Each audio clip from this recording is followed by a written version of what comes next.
Church. Hello, we're here today with Dick Moorehead. We have 4 good questions we're going to ask. The first one, what brought you to Epworth Church? The first thing that brought us here was we heard about the church from the closing of other Methodist churches in the area. The Methodist Conference had come down and met with some people, and they had changed their beliefs, and we decided we believed in the Bible, the Holy Word, and their beliefs disagreed with the Bible, so we decided we would leave the Methodist Conference and start a church of our own. My wife and I heard about Epworth. All right, what made the other Methodist churches close? It was a conference give out the direction that if we didn't abide by what they said, and the biggest disagreement we had then was they didn't believe in virgin birth. And we all know in the Word there was a virgin birth. All right, and the second main question we're going to ask you is, was the new building here when you came here? Or?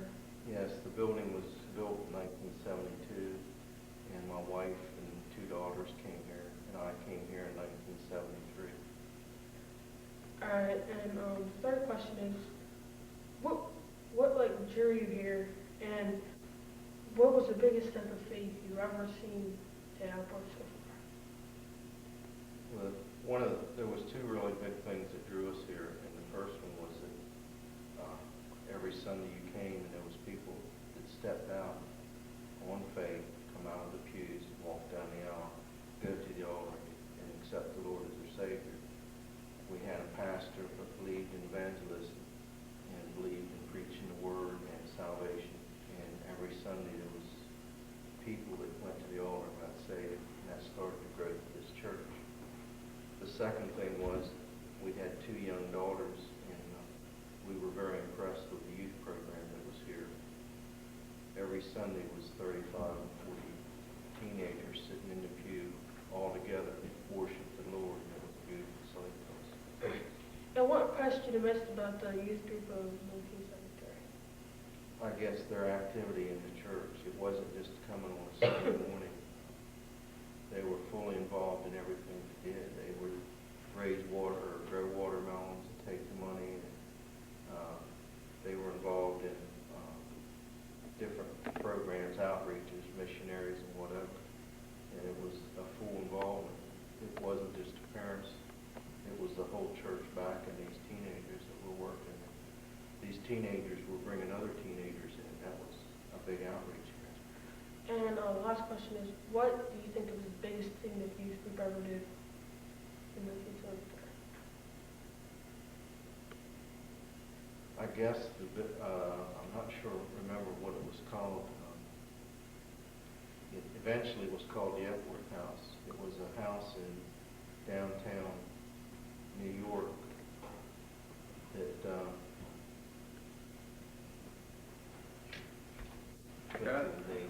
What impressed you the most about the youth group in 1973? Their involvement in all the youth service and the church services. It wasn't just a youth night, but every Sunday they were involved in some way, whether it was leading others to the Lord or bringing people in to visit. And what do you think in 1973 was the biggest youth activity that's ever happened? Our youth became involved with Teen Challenge, and we actually opened up an Epworth House in Philadelphia, and they were responsible for raising funds for running that. And during the summer, they would raise crops, sell the crops, and take that money, or they would take the food up there to store for the winter for the people in that house. This has been a product of Warner Brothers Television. Please. All right, go ahead. Okay, we're here with Mr. Richard James tonight, and we're interviewing him about the faith in our church history and where our church came from. Mr. James, how about if you share something about the Methodist church that Epworth was back in the 70s? Well, let me ask you, what do you know about the Epworth Methodist Church? I just know that, How familiar are you with some of the, I know that there was a three-church charge, okay? and that Epworth had a discrepancy with some of the theology that the Methodists were grasping hold of. You mean the Methodist organization? Yes, the Methodist organization. Are you aware of what the three churches were in the charge? It was Epworth and Bethesda and No, it was Epworth, Asbury, and Blades. Blake. And Asbury Church, just down the road here, was founded and named for Francis Asbury in 1812. So the history goes back quite to the actual founders of Methodism on the Delmarva Peninsula, or for that matter, here in the United States. But this Methodist church that we came from, Epworth, was founded, I think, in 1897 or so. And my great uncle, Noah H. James, was one of the original founders, trustees, and the building committee. So that building served the community for about 75 years. And where was that building located? It was just down the road about a mile, where the current cemetery is. It was property that was donated primarily by Benjamin H. Elliott, and I'm not sure, I guess all of the property was his. Some of it was, at the time of its demise, was Omer Duke's, but I think the community house was what was on the Omer Duke's property. But that building can now be seen at the Nutter Marble Museum in Georgetown, Delaware. It's still there. It's still available for special services, weddings, funerals, things of that nature. So the building is still there. Now, the building was added to quite a bit over the years. It was modernized. Sunday school rooms were added. There were a lot of other conveniences added to it. So by the time the congregation left it was still an up-to-date, nice facility. It wasn't as large as the facility that we are currently in, but it still had it was still a good functioning building. And the disagreements came in the manner in which the Methodist organization, the national organization, was carrying on their business activities. They were supporting communism at a time when many of the local people didn't feel that communism could or should be supported. There were just a lot of moral differences. The saying goes that this was the cradle of Methodism. Barrett's Chapel in Dover is preserved by the Methodist organization today as the cradle of Methodism in America. So, Hold on a second. Stop it a second. Just hit the red button. the Epworth congregation really never felt that the congregation was leaving Methodism. They still believed in the fundamentals and the moral character, and Epworth is around here has no problem with Methodist people, but the organization, a national organization, just continued to drift away from what we here have our fundamental moral roots. And so that dissatisfaction led to the idea that we just could not continue supporting an organization that differed radically from our core beliefs. And in doing so, what were they going to do about it? The church here was started by local people. It was built by local people. As I said, my great uncle Noah James was a state legislature and a Sussex County coroner, so he was prominent in the community. And he had a role in building this Epworth church, but that was not, there were a lot of other churches in the neighborhood that were built in that time frame. I don't know what relationship. Robert L. James was also a trustee at about the same time that built Shiloh Church. You're familiar with Shiloh?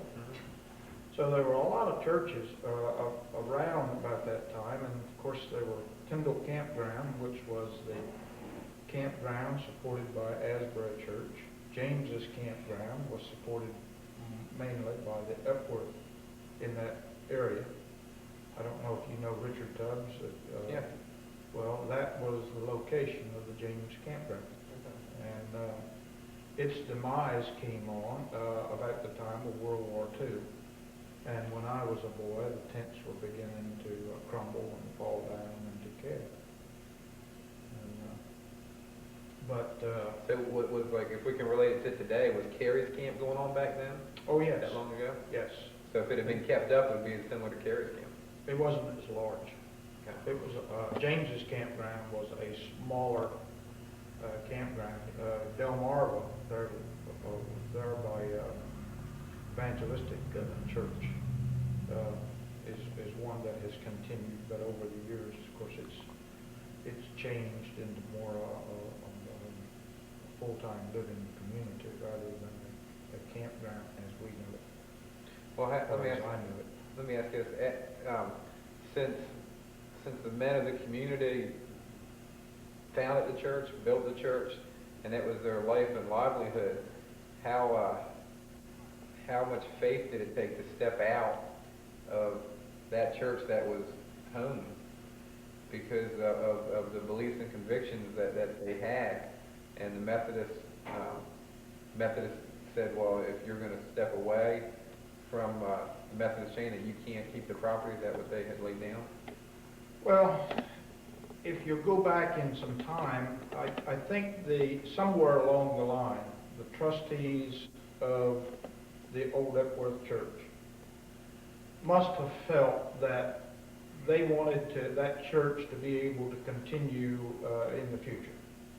And somewhere along the line, they must have said that the best way to continue that is to turn the deed over to this Methodist organization without thinking down the road somewhere there may come a difference of opinion.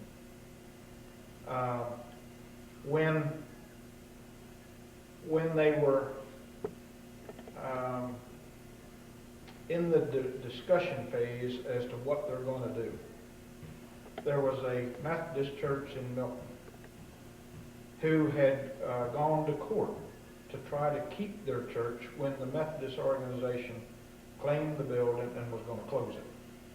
There were two Methodist churches in Milton, and the Methodist organization, I guess for financial reasons, wanted to close one and merge the two congregations. The congregations fought that, or at least one of them did, and tried to keep their building. They went to court to try to keep their building and lost their case. By losing that case, that also sent a message to the Epworth congregation that if you really want to leave the Methodist organization, you've got two choices. You can either just leave, or you can go to court and try to fight it, but more than likely, you'll lose.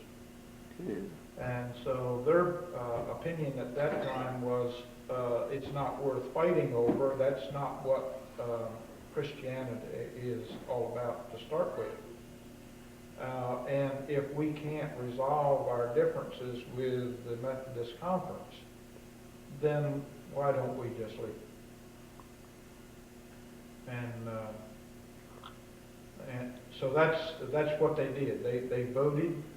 I was not going to Epworth, the old Epworth Church, at the time. When I got married, I transferred my allegiance to Trinity Church and was a trustee over there. However, my father and I still continued to communicate, Epworth was my church, and Asbury, the church of my youth. And matter of fact, Asbury was where I first knelt to give my heart to the Lord at the age of 8. So I have a lot of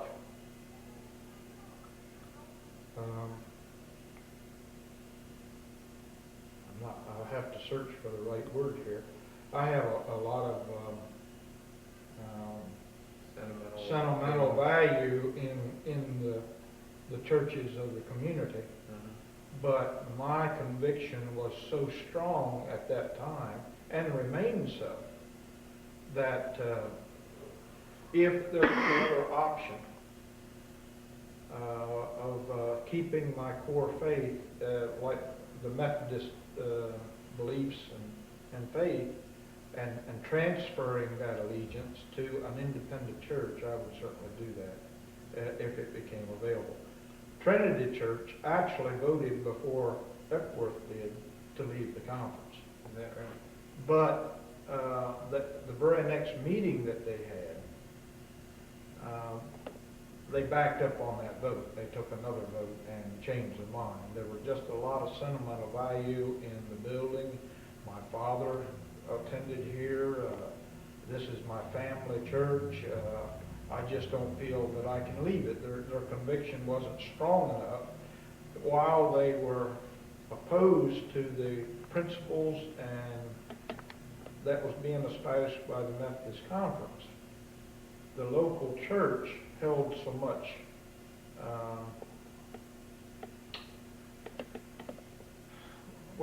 it just bound them so much that they just couldn't leave their local church, even if that meant giving it up. Well, it seemed like the heritage and the roots that they had in that church were probably identical to what Epworth had in its church. What do you think was the biggest difference in Epworth saying, hey, we're going to stand by this? Obviously it took a lot of faith and stepping out and jumping into something that they didn't know what was there. It looked like to step out of that faith, to step out of that.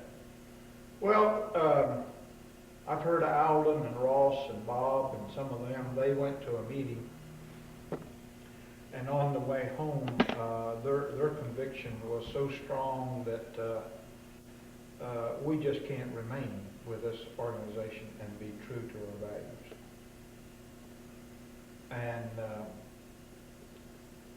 just prior to that, Ray Chamberlain had come and at a special revival meeting. And I think it activated them to that point where they realized that if you're really going to stick to your core values, the building is not where it is. You see.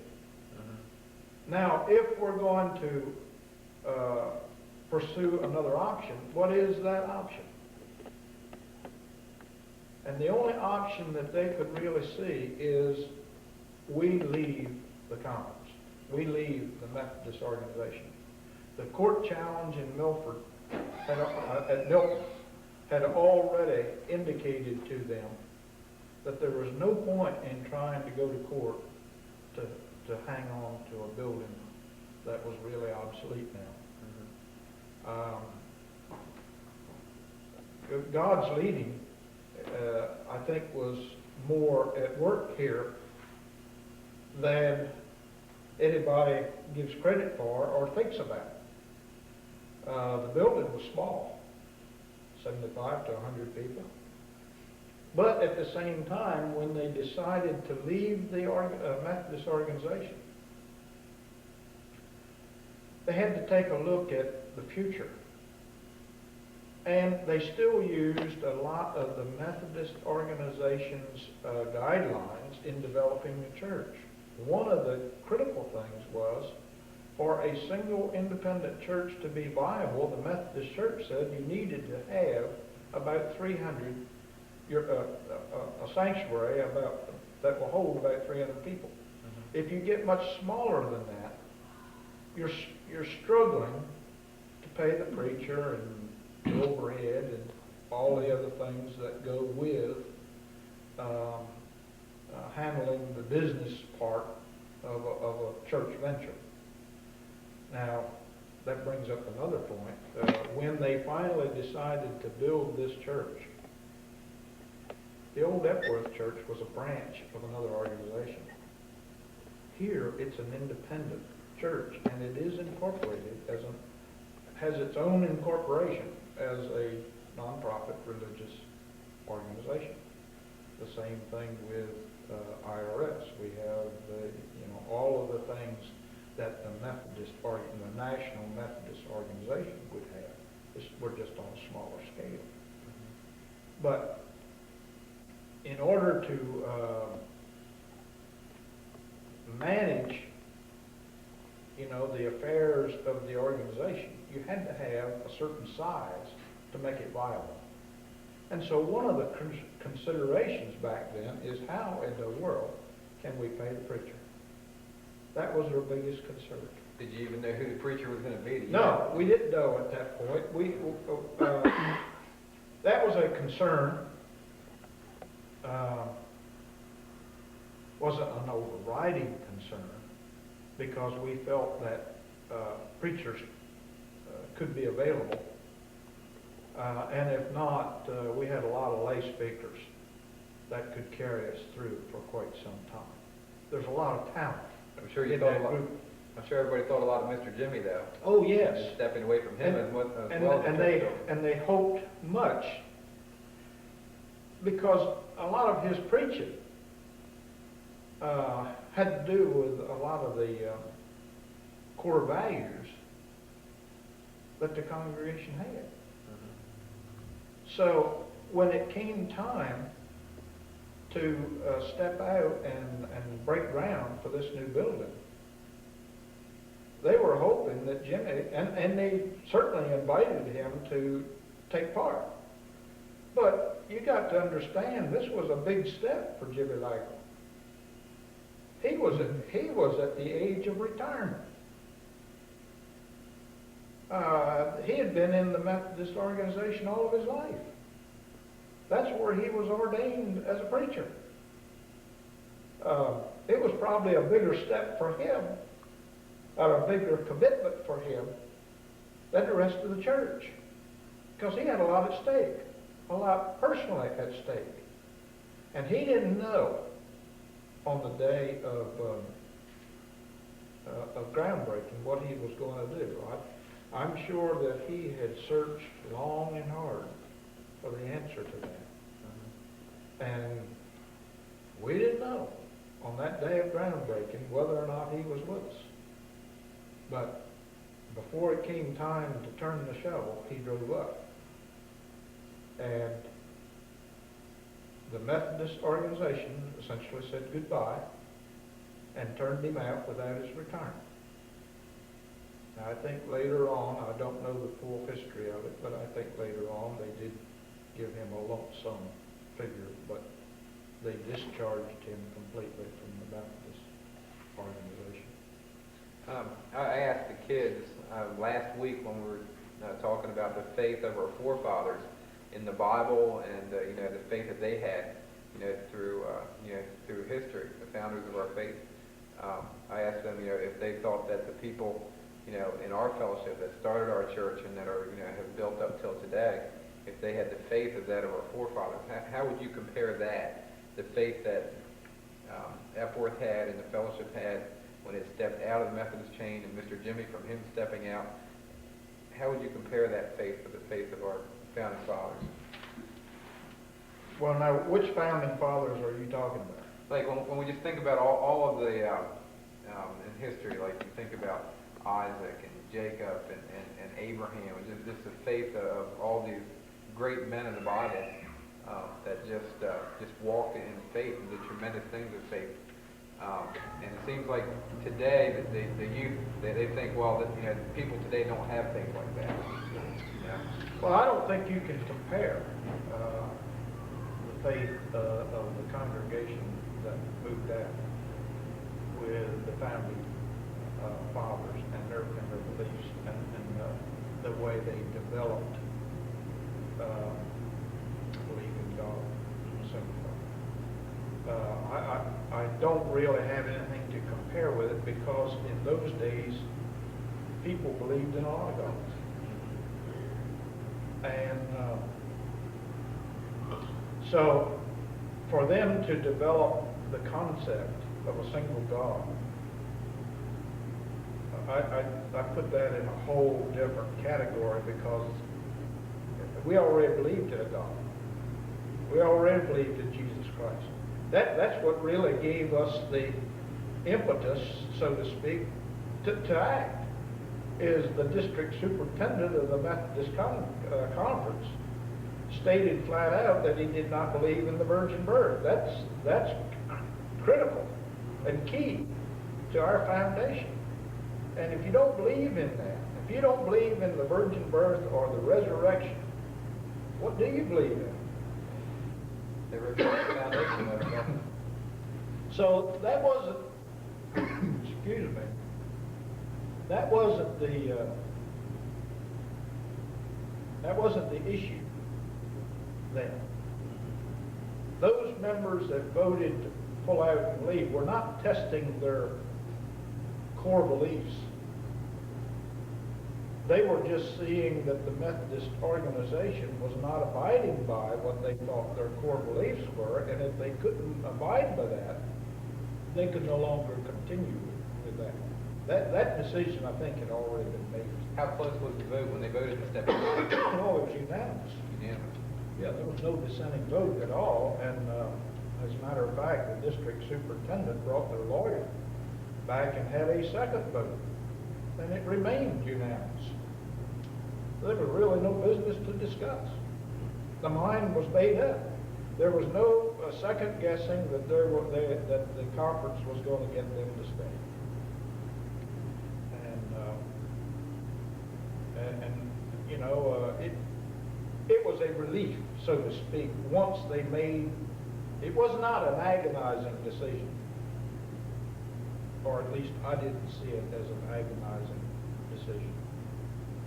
I don't think there was any question in their mind that financially, physically, that they couldn't go out and build another church and it would be successful. I think there was some heartache in trying to leave the old church, the old building. I think they had already come to the conclusion that the Methodist organization and their core values had been. And once you come to that realization, there's no turning back. There's no, oh yeah, you're stepping out into the future, and I think everybody has stepped out into the future, whether you're looking for a new girlfriend, looking for a new job, about to get married. There's all kinds of steps in your life that you wonder. I've come to this crossroads, and now I'm wondering, which path do I take? Everybody, I think, faces that. And so I think they had that reservation when they decided to go. But once that decision was made, it's the relief that comes after a major decision has been reached. So basically, it was the convictions that they had, the faith of that, what they believed in, and you know, if they believed in this, you know, it was the foundation was being ripped out from under what they believed, that they were going to stay in the Methodist chain, and so their convictions just said, hey, if this is what we believe, we don't have a choice to stay here. That's correct. You know, As they said, we didn't leave the Methodist Church. Mm-hmm. The Methodist Church left us. Mm-hmm. They did not change their beliefs to leave that church and come here. They brought their beliefs here with them, yeah, with them, and started this church. And look around. I believe that the Lord has blessed it.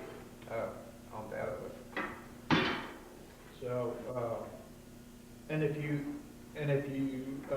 look at what the Lord does for you, and then the blessings, then you can look back on that and see that this was God's move. It wasn't their move.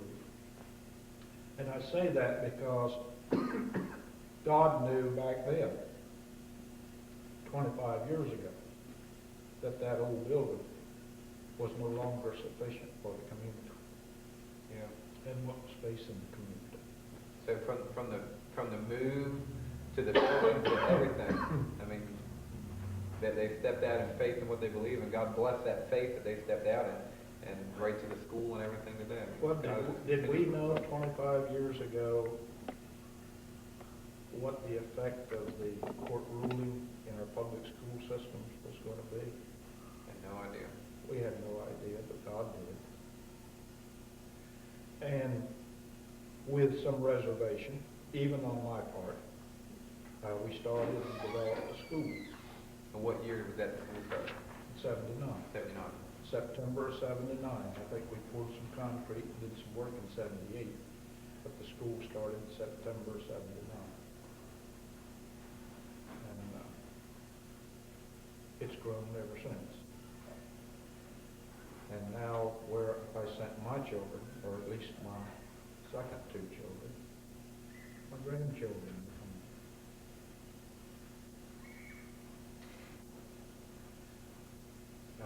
Is there anything else that you think would be pertinent to share before we close this clip?